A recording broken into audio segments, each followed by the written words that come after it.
Okay. Brilliant, brilliant. Okay, let's start. All the bearing manufacturers together make 10 million bearings a day. Now that's the total world production. The vast majority of all bearings produced survive the application in which they have been applied. However, there are still 0.5% which fail prematurely and therefore do not achieve their optimal lifespan. Here we see 4 main reasons for premature bearing dropout. About 16% are lost by the hammer and chisel mechanic, incorrect actions before the bearings even turned, suffering damage and thus early failure. We also see 34% early failures due to fatigue, to the wrong type of bearing in the application, or over time, the user demanding more from the bearing, greater speed, greater load, etc. We should also be aware that at least half of all premature fatigue failures, that's this 34%, are due to alignment errors. An alignment error indicates imbalance, and imbalance gives overload, and an overload, of course, also gives early fatigue and failure. We also see that more than 30% of failures are due to incorrect lubrication, which is more than a third of all premature outages. Incorrect lubrication, too much, too little, or the wrong lubricant. Count on top of that 14% by contamination. Contamination from outside due to improperly selected seals, but also initial contamination during assembly, grinding and welding particles, and even when relubricating. There's a high potential risk of contamination. We should maintain it properly so we keep the contamination out. With sufficient attention to lubrication and maintenance, you avoid 50% of premature bearing outages. That's more than half of the outages due to lubrication.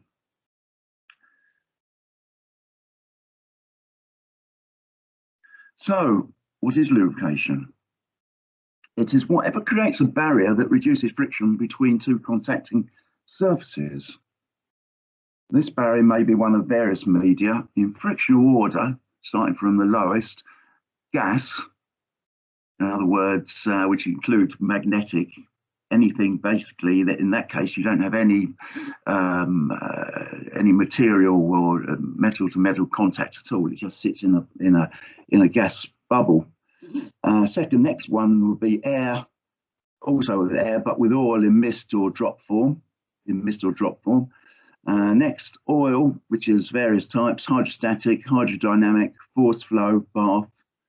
Then comes grease, and lastly, dry or solid. This webinar is mostly concerned with grease lubrication, as SKF has a presence in most of these lubrication types. As we do not have sufficient time to do justice to all of them in this webinar, we should just be focusing on grease. So why lubricate? Primarily for separating the bearing surfaces, thus preventing wear and reducing friction. This reduces heat and flushes out particles to lessen secondary wear, as the particles act as a grinding paste to generate further consequential damage. Number 2, secondary, but also they're important, we lubricate to protect the bearing against corrosion and against external contaminants. We can therefore say that the lubrication acts with the seals to provide an umbrella for the bearing.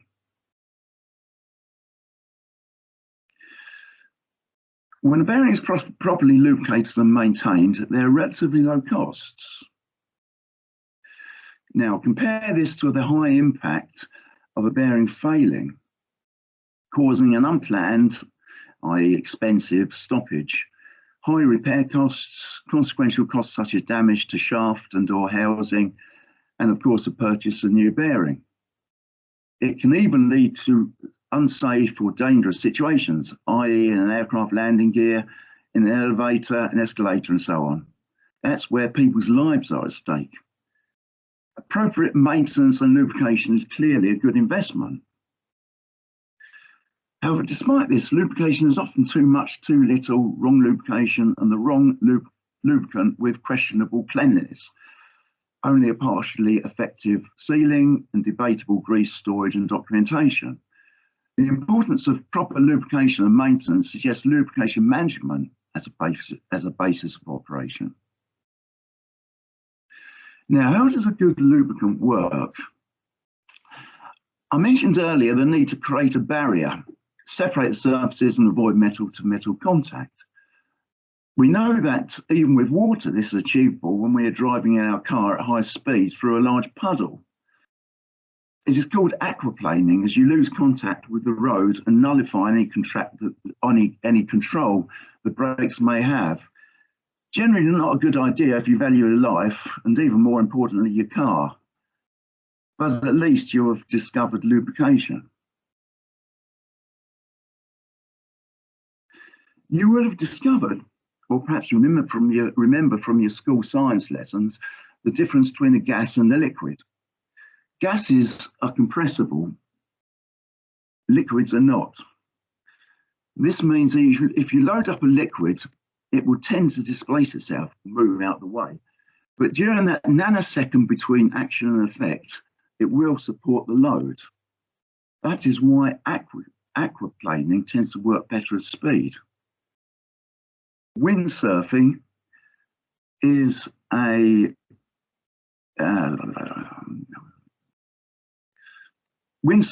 more positive and beneficial aquaplaning example. In a rolling element, the process of utilizing this property is referred to as Elasto hydrodynamic lubrication.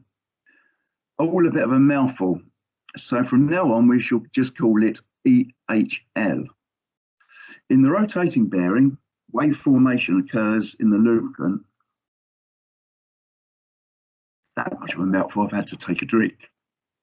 In the rotating bearing, wave formation occurs in the lubricant and elastic deformations of rolling elements and raceways arise. These flat areas, such as a car tyre, form the contact surfaces that we need to build a lubrication film. We are talking about extremely high pressures of up to 40,000 megapascals in the contact surfaces of the bearing. As well as incompressibility, the other requirement for a good lubricating oil is something called viscosity. So what is viscosity? Viscosity is often described as the thickness or thinness of a liquid. It is highly temperature dependent and values are usually quoted at temperatures of 40 and 100 degrees centigrade. Now water, for example, has a very low viscosity of 1 millimeter squared per second, which is more commonly called centistokes. So that's they're the units, millimeters squared per second, but usually referred to as centistokes. Now that's at 40 degrees centigrade. Honey, on the other hand, is much more viscous than water, and at 40 degrees centigrade has a viscosity of at least 1200 centistokes. All viscosity tends to reduce temperature rise to 100 degrees centigrade to typically a figure of perhaps a tenth of the value for 40 degrees centigrade. So 100 centistokes, say for instance at 40 degrees centigrade, will be about 10 centistokes at 100 degrees centigrade. That's the ratio. This ratio is normally shown in logarithmic form. You might well have seen it in the various charts, and it's called the viscosity index. Of course, when water converts to this, it does tend to lubricate pretty well. But I digress. That's just another type of lubrication, which we won't be talking about too much in this webinar. You may also remember from your science lessons, or at least well I do, the teacher demonstrating viscosity by filling long thin tubes with different fluids then inverting them and measuring the quantity retained by the fluid's surface tension remaining in the tube. This directly relates to why viscosity is so important to EHL, why speed and temperature is so important to the process. Because the oil needs to adhere to the bearing surfaces for long enough for the process to work. Obviously, the higher the viscosity, the higher the speed, and lower the temperature, the easier it will be for the oil to stay in the contact and for a pressure wedge to form. If the speed and stroke or the viscosity is too low, it cannot form.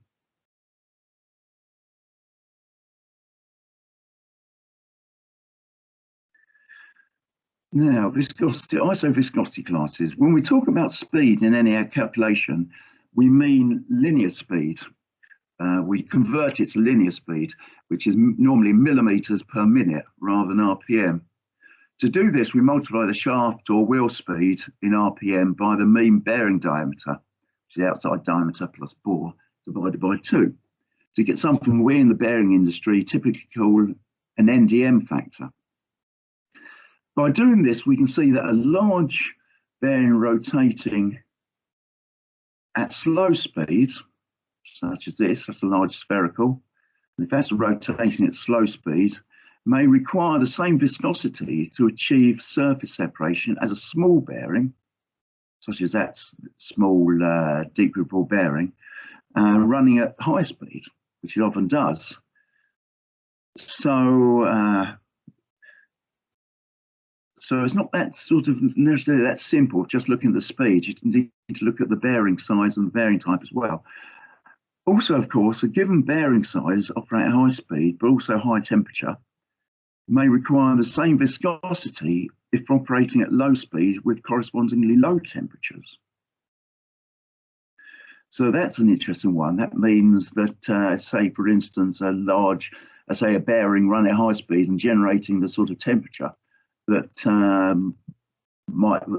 would be resulting from that sort of high speed may actually require the same sort of viscosity as one that's at slow speed and generate no temperature at all. A lot of calculation required, but you'll no doubt be relieved to know that there is no time during this webinar to go into this detail. For those curious to know more about this subject, please refer to the SKF General Catalogue pages 88 to 103, and also the lubrication chapter. It's all good bedtime reading. Otherwise, at least take away from the webinar the following rule. Now, I think I will just sort of repeat this. High NDM, think low viscosity rating. Low NDM, think high viscosity rating. Low temperature, think low viscosity rating. High temperature, think high viscosity rating. So if you want to make a note of that, so it's high NDM, low viscosity, low NDM, high viscosity, low temperature, low viscosity, high temperature, high viscosity. All viscosity ratings or classes are set by international standard, ISO, as shown in the table. So it goes from ISO VG2 right up to 1500. As a rule of thumb, small, very high speed bearings, i.e. machine tools, tend to use ISO VG22 or lower. So that's 2 to 22. My background is in pumps and other fluid machinery devices, which in my experience tend to use ISO VG 32 to 68. So that's that middle range, 32 to 68. And ISO VG 100 and above tends to be used for gearboxes and large, heavily loaded, slow movement, etc. Lubrication film build-up. So provided we know the bearing size and speed, we can calculate viscosity required to achieve EHL. And also, provided we know the oil grade and temperature, we can also calculate the viscosity achieved by the the lubricant. So we've got two things. We've got viscosity required for an application and viscosity achieved by the lubricant. Now, dividing the viscosity achieved by the viscosity required, we get the viscosity ratio kappa, as shown here, K. Kappa should ideally always be greater than 1.0. However, if it is much greater, or up to 4, or greater than 4, we get uncomfortably close to the aquaplaning example shown earlier, where the rolling elements slide rather than roll, thus risking premature failure from cage damage as the rolling set moves out of control. However, less than 1, and the application ends as a boundary or mixed lubrication phase, where there is some asperity contact, shown by the and that's shown by polished track appearance. If you get the bearing apart and you look at the raceways and you look at it polished, that may well mean that the viscosity is the kappa rather is less than 1, and the rate, and that does compromise the life rating. So the aim should really be to achieve kappa of between 1 and 4. So that's in that sort of area around about there. And that's where we're getting full EHL. So we know what a separating oil film is, but how thick is it? The answer is between 0.1 and 1 micron. Very, very small, as you'd expect. 0.1 and 1 micron. Now, as a honed and polished finish of an SKF bearing is about 0.2 of a micron. A 0.1 micron oil film thickness would only achieve boundary lubrication. EHL is only really achieved at about 0.5 of a micron to 1. About 0.5 a micron really. 1 micron would be a very high kappa value indeed. So you're really achieving quite good. If you could measure it, but 1 micron, you'd be doing very, very well. Apparent from this is the fact that you should never compromise on bearing quality in terms of rolling track finish. Even if you can't get an SKF Explorer bearing, at least ensure you are using another quality brand. Equally apparent is the danger a large, hard and sharp grinding or welding particle, about 20 times larger than the thickness of the grease film, would have on the bearing. And that shows what happens. Such a particle tends to fragment as it's drawn into the rolling path and overrolled to seed potential stress razors, which could become the source of future fatigue spalls. Dirt particles such as these may therefore have a reductive effect on the calculated fatigue life of the bearing. However, on the positive side, awareness of contamination may also enable steps to be taken via improved cleanliness, maintenance, and oil filtration to improve the bearing fatigue life.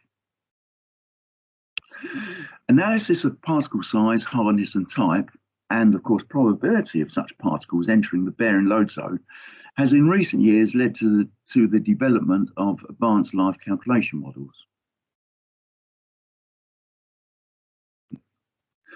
Up to now, we've been discussing oil, not grease.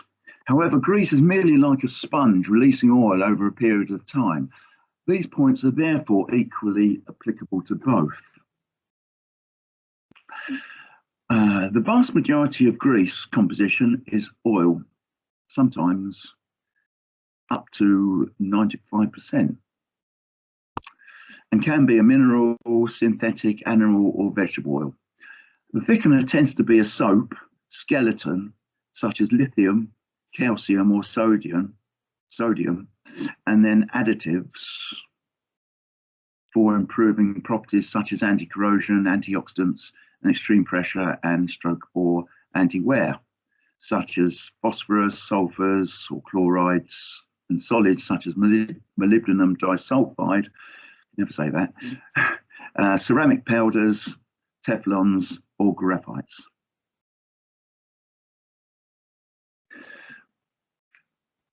Now, different oils and thickeners are not necessarily compatible with each other. Compatibility is indicated in this table for many of those different components, so care must be taken to ensure that incompatible greases are not mixed. Organisation is obviously the key. So, oil or grease, which one do we want for any particular application? Some 80% of all applications do use grease. The advantages are self-evident. Grease generally means simple seals. These are some of the seals shown in our Seal for Life degroupable bearings. To retain the grease rather than complicated ones to retain oil. This is particularly important in vertical applications. Oil needs to be monitored to ensure correct levels and quantity to enter the bearing. Not the case with grease, which with automatic dispensers is generally maintenance free. So, nice and easy. Even in challenging dirty applications, grease is often used to purge contaminants away from the bearing. Maintenance free being increasingly important, more and more designs are being made for grease lubrication. So oil is increasingly being used at the extreme margins where grease is not so effective, where a flow is required to reduce temperature, for instance, or for large bearings moving at speed, or in gearboxes where the oil lubricates the gears also. The right grease. It is important to understand there are certainly hundreds of, or perhaps thousands of different types of greases. We alone in SKF have about 20 different types of greases with specific properties and characteristics in our portfolio. And of course, there are many more grease manufacturers and suppliers with an even broader range of different greases. Making the right choice for the best suitable grease for your application is therefore quite complicated. The right grease depends on many factors, such as the type of bearing, the speed, operating and ambient temperature, size and type of load, application setup, horizontal or vertical is important, and of course also requirements when it comes to food safety, biodegradability and chemical resistance. Another important feature of grease selection is consistency.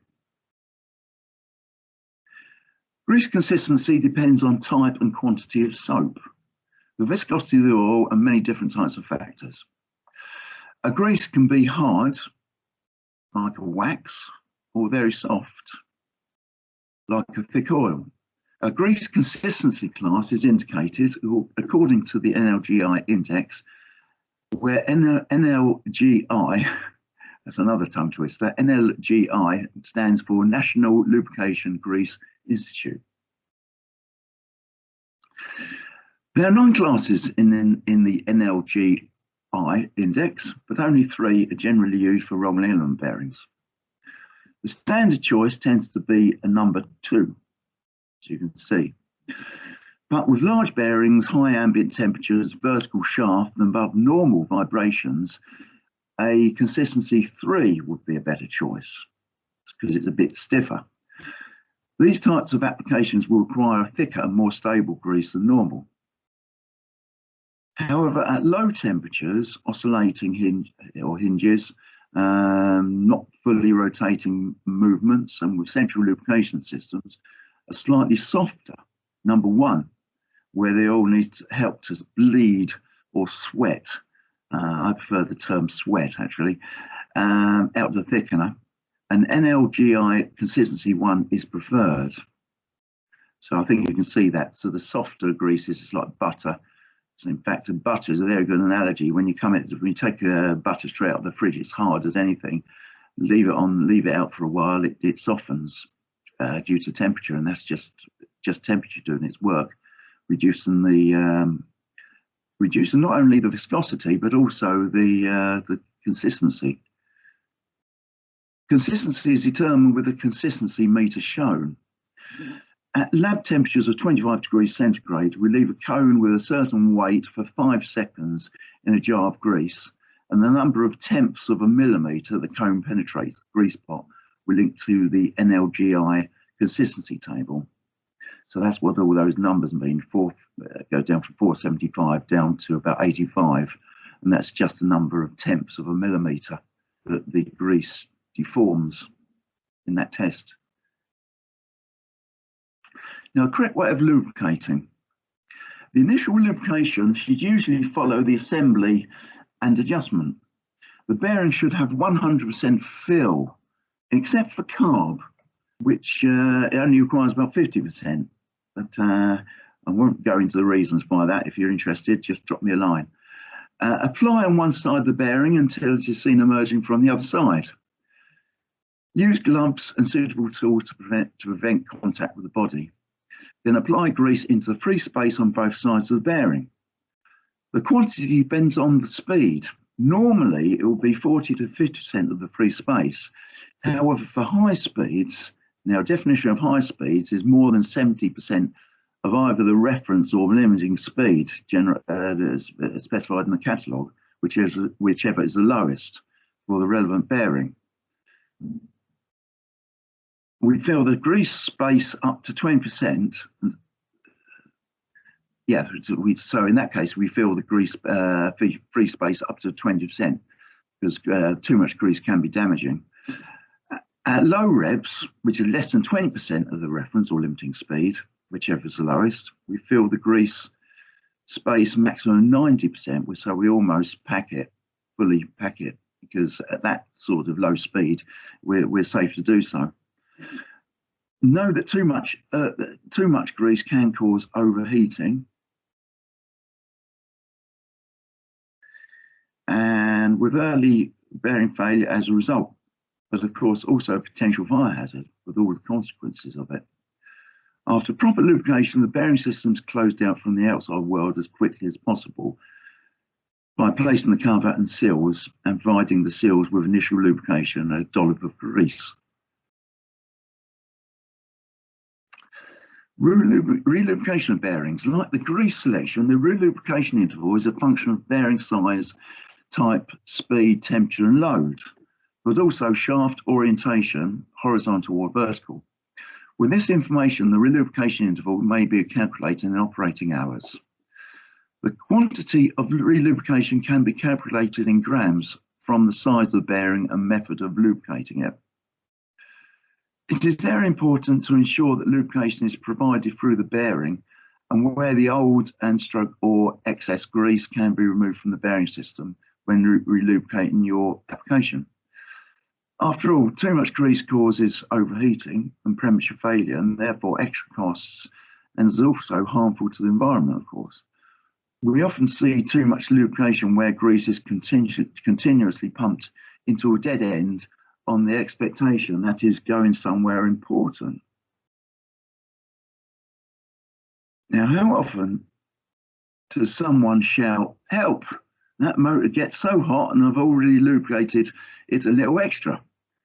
Note the sealed bearings. These cannot be lubricated and should not be relubricated. Or this example, look at the grease nipple and the excess grease. You can bet that the bearing does not get lubrication. And on this example, we could have used a lubrication groove in the bearing to lubricate. So if it's a spherical roller bearing, it does have that lubrication groove, which is very handy. So always look into the possibility of using that. Not always possible, but definitely worth checking.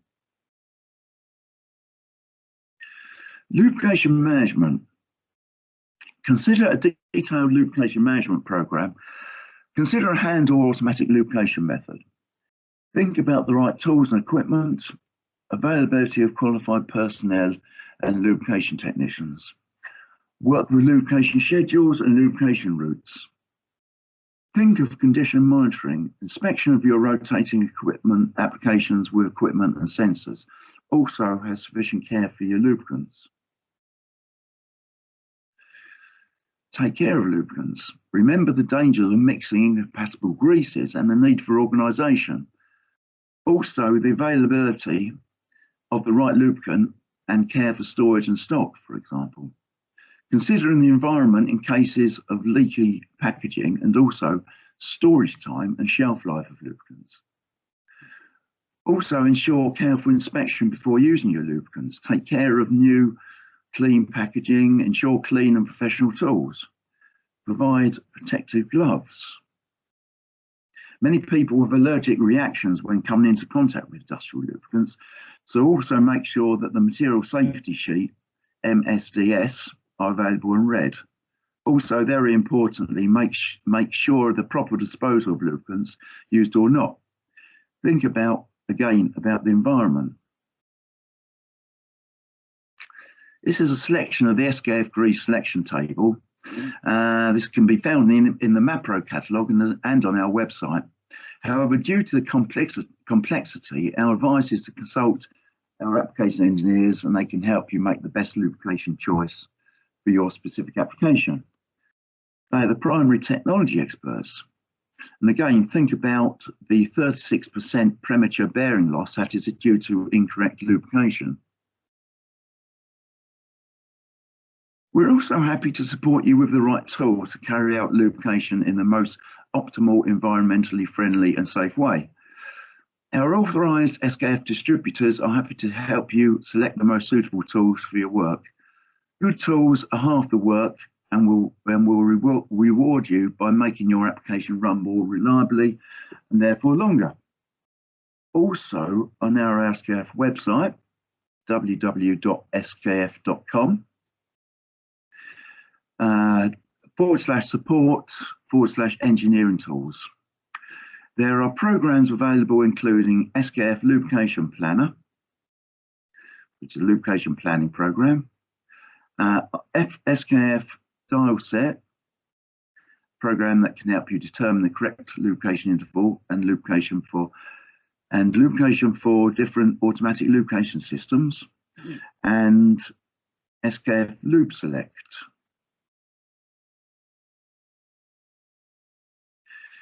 Which, as the name implies, is a program that can help you choose the right lubricant for your application. However, the program does not take into account all the details of your specific application and chooses from a limited number of greases that have been tested by SKF. Of course, you remain responsible for your choice of lubricant, so please consult the applications engineers to make the right selection choice. For the right knowledge to be able to make the right choice, we're very happy to recommend our SKF lubrication training. After following this one-day training, the lubricant technician should be able to make the right lubricant choice, thus significantly extending the life of your bearings and improving the reliability of your applications. The lubrication technician will also be more aware of lubrication in the right way and be more motivated to carry out the work safely for yourself and the environment.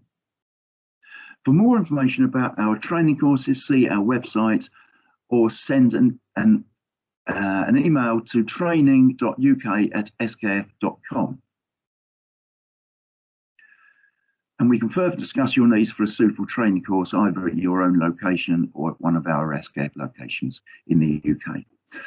If you'd like a webinar where we can fine-tune the content you're liking, then we can respond directly to questions from yourself or your colleagues. Please send an email and we will contact you. Before I go, I shall leave you this summary here for a little while for you to take notes as necessary. So any questions related to this webinar, email me on chris.monday, that's my name, @skf.com. Training course inquiries, use training.uk@skf.com. And please note the regional sales manager for your area from this map, and feel free to contact them for any commercial inquiries. So thanks to them.